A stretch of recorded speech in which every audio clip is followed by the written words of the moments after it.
Erkak har tomonlama barkamol ayolni orzu qilsa, ayol ham xuddi shunday ideal erkakni xohlaydi. Vaholanki Alloh ularni bir-birini to'ldirib, birgalikda mukammal bo'lishlari uchun yaratgan.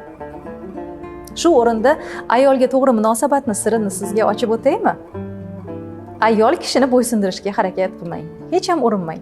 Unga mehr berib, uni himoya qilsangiz, uni o'zi sizga xuddiki shohlarday muomala qiladi. Ayol nozik xilqatda yaratilgan. Ularni sevish kerak, tushunish emas. Chunki ayol ko'p holatda o'zini o'zi ham tushunmaydi, ishoning menga. Albatta ayol ko'p holatda xuddi yosh bolalarday ojiza bo'lishni, qizaloqday nozik niqol erkatoy bo'lishni juda ham xohlaydi. Erkakday kuchli bo'lishni emas. Agar ayol kuchli bo'ldimi, demak taqdir uni ayamaganidandir. Boshqa ilojisi qolmay kuchli bo'lishga majbur bo'lganidandir. Ayol juda ham ko'p holatda sabrli bo'ladi. U sizni yoningizdan buguni yomonligidan ketmaydi. Hatto kechagi kuni yomon bo'lganidan ham ketmaydi.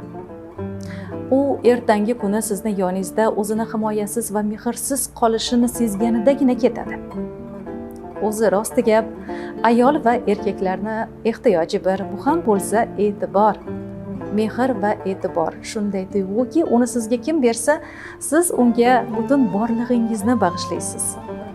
Shunday yaralganmizda.